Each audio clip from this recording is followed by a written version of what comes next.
Hello everyone. आज का topic deep cervical fascia है, या हम इसको फेशिया कोलाई भी कहते हैं। 3 लेयर्स होती है इसकी: investing layer, pre tracheal layer और प्री वर्टिब्रल लेयर। और हम इन तीनों लेयर्स को पढ़ेंगे और इनकी क्लिनिकल भी पढ़ेंगे। तो अगर सबसे पहले हम, ये एक कॉमन डायग्राम है जिसमें सारे लेयर्स की बाउंड्रीज दिखाई गई है। नेक का ट्रांसफर सेक्शन है, हम नेक को ऊपर से देख रहे हैं कि उसमें क्या क्या कंटेंट्स हैं। जो ग्रीन लाइनिंग है हमारी, वो सारी फेशिया है। तो जो सबसे आउटर मोस्ट वाली है पूरा सर्कल में, जो सराउंड कर रही है पूरी नेक को, वो इन्वेस्टिंग लेयर है। जो ट्रेकिया से पहले वाली है, ये वाली, वो प्री ट्रेकियल है। और जो वर्टिब्रा से पहले वाली है, वो है प्री वर्टिब्रल। तो हमारी बाहर वाली इन्वेस्टिंग, ट्रेकिया के आगे वाली प्री ट्रेकियल और वर्टिब्रा के आगे वाली प्री वर्टिब्रल। तो हम सबसे पहले पढ़ेंगे investing layer. It surrounds the neck. और इसकी अटैचमेंट्स क्या होगी? सुपेरियरली, इन्फेरियरली, एंटीरियरली और पोस्टीरियरली। तो सुपेरियरली हम देखेंगे कि हमारी occipital protuberance, neutral lines, mastered process और बेस ऑफ मैंडिबल।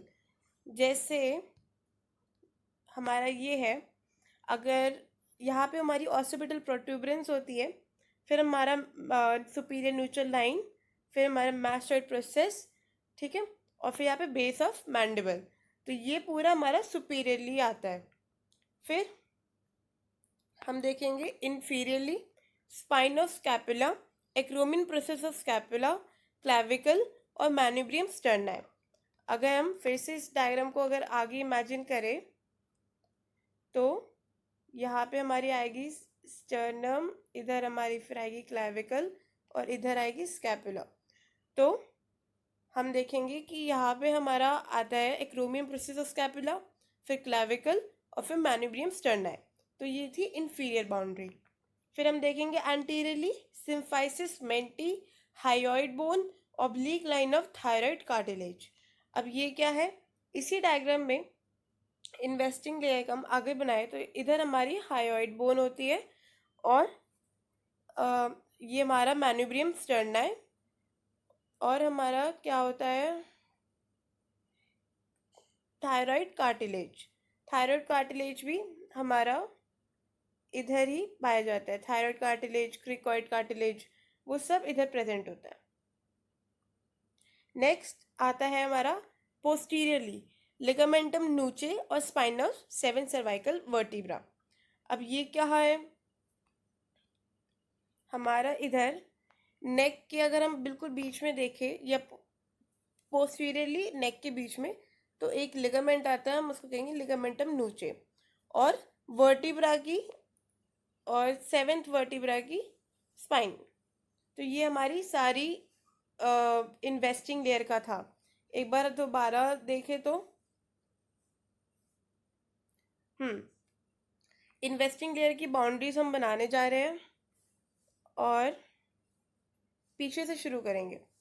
तो यहाँ पे हमारा लिगामेंटम नूचे, C7 की वर्टिब्रा, ऊपर हमारा ऑसिपिटल प्रोट्यूबरेंस, ठीक है, फिर हमारा आएगा सुपीरियर न्यूट्रल लाइंस, फिर मास्टर्ड प्रोसेस, फिर बेस ऑफ मैंडिबल, फिर हमारा थायराइड कार्टिलेज, हाइयोइड बोन, फिर मैन्यूब्रियम स्टर्नाई। इन्फीरियरली मैन्यूब्रियम स्टर्नाई, क्लैविकल और एक्रोमिन प्रोसेस ऑफ स्कैपुला और स्पाइन ऑफ स्कैपुला। तो ये पूरा हमारा इन्वेस्टिंग लेयर का बाउंड्रीज बताता है, ये पूरी। अब हम स्टार्ट करेंगे फीचर्स ऑफ इन्वेस्टिंग लेयर, ठीक है। पहला पॉइंट कहता है कि it splits to enclose 2 muscles, 2 salivary glands, 2 spaces. 2 muscles कौन सी? ट्रेपीजियस और स्टर्नोक्लीडोमास्टोइड। तो पहले ये बताती हूँ, ये हमारा पोस्टीरियर पार्ट है, ये हमारा एंटीरियर पार्ट है नेक का, ठीक है। नेक में पीछे मसल होती है ट्रेपीजियस, और और आगे कौन सी होती है हमारी? स्टर्नोक्लीडोमास्टोइड। तो आप देख रहे होंगे कि हमारी ये इन्वेस्टिंग लेयर चलती है पीछे से, अगर हम शुरू करें, और ट्रेपीजियस को इनक्लोज करती है, ठीक है। और आगे से और आगे देखें तो कि ये फिर इधर जाती है। यहाँ पे होते हैं हमारे नेक के साइड में एंटीरियर और पोस्टीरियर ट्राइंगल्स। तो ये उनकी रूफ बनाती है। It forms the roof of anterior and posterior triangles, ठीक है, जो कि इधर प्रेजेंट होते हैं, इधर।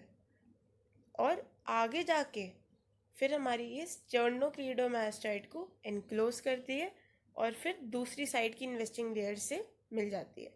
वो भी पीछे से शुरू होकर ट्रेपीजियस को एनक्लोज करती है, एंटीरियर पोस्टीरियर ट्राइंगल्स के रूफ बनाती है, फिर आगे जाके स्टर्नोक्लीडोमास्टाइड को एनक्लोज करती है और फिर इन्वेस्टिंग लेयर दूसरी साइड से मिक्सअप हो जाती है। तो ये तो था मसल को एनक्लोज करना।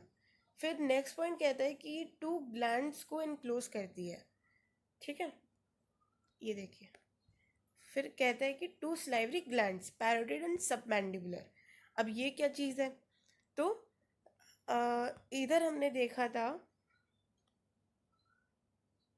ये इन्वेस्टिंग लेयर की बाउंड्री थी जो मैंने अभी मिटाई।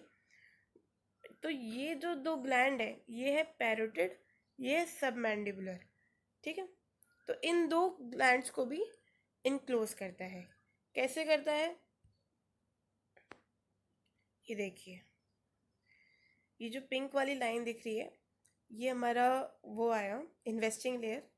एक उसने डीप डीप स्लिप दी और एक सुपरफिशियल स्लिप दी, सब मैंडिबुलर को इनक्लोज किया। और ऐसे ही उसने पैरोटिड को भी इनक्लोज किया, ठीक है।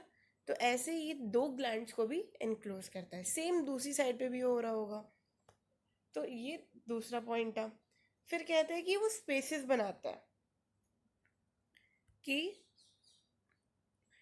The investing layer splits to enclose two spaces, suprasternal and supraclavicular. तो ये क्या चीज़ है? इधर हम इमेजिन कीजिए, आगे इधर मैन्यूब्रियम स्टर्ना है, ठीक है। तो इधर का इन्वेस्टिंग लेयर एक आगे से मतलब पीछे से मैन्यूब्रियम स्टर्ना को पकड़ेगा और एक आगे से पकड़ेगा। तो इसके बीच में जो स्पेस बनी वो हुई हमारी सुप्रास्टर्नल, सॉरी, ये सुप्रास्टर्नल, ठीक है। और ऐसी क्लैविकल भी आगे से इनक्लोज करेगा और पीछे से भी क्लैविकल के। तो उन दोनों बाउंड्रीज के बीच में स्पेस बनेगी, उसको हम सुप्रा क्लैविकुलर स्पेस कहेंगे। और कुछ नहीं लिखना, ठीक है। फिर अब हम आते हैं दूसरा पॉइंट, कि इट फॉर्म्स टू स्लिंग्स।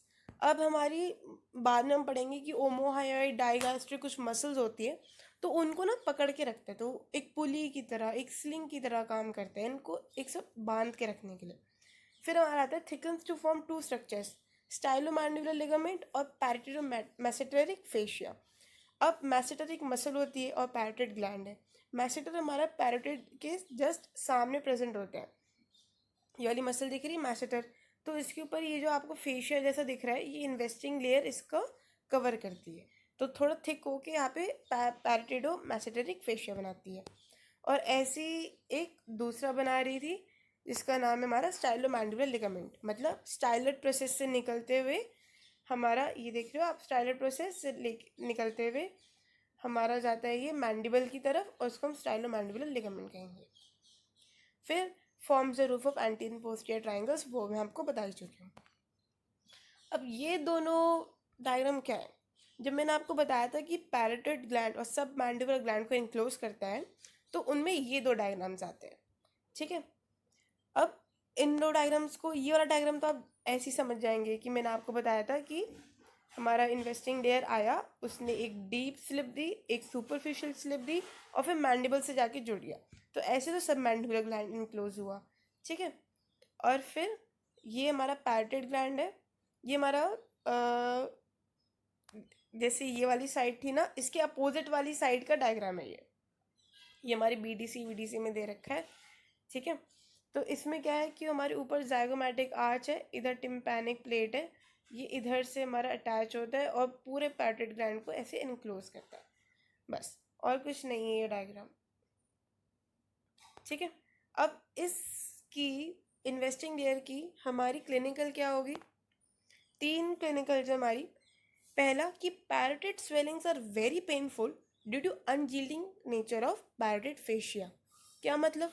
हमने इसको कहा कि हमने आपको बताया कि पैरोटिडोमेसेटेरिक फेशिया बन रहा है, ठीक है। अब वो पैरोटिड ग्लैंड से इतना फर्मली अटैच्ड है कि जब अगर पैरोटिड ग्लैंड में इन्फ्लेमेशन हुई या उसकी स्वेलिंग हुई तो बहुत दर्द होगा।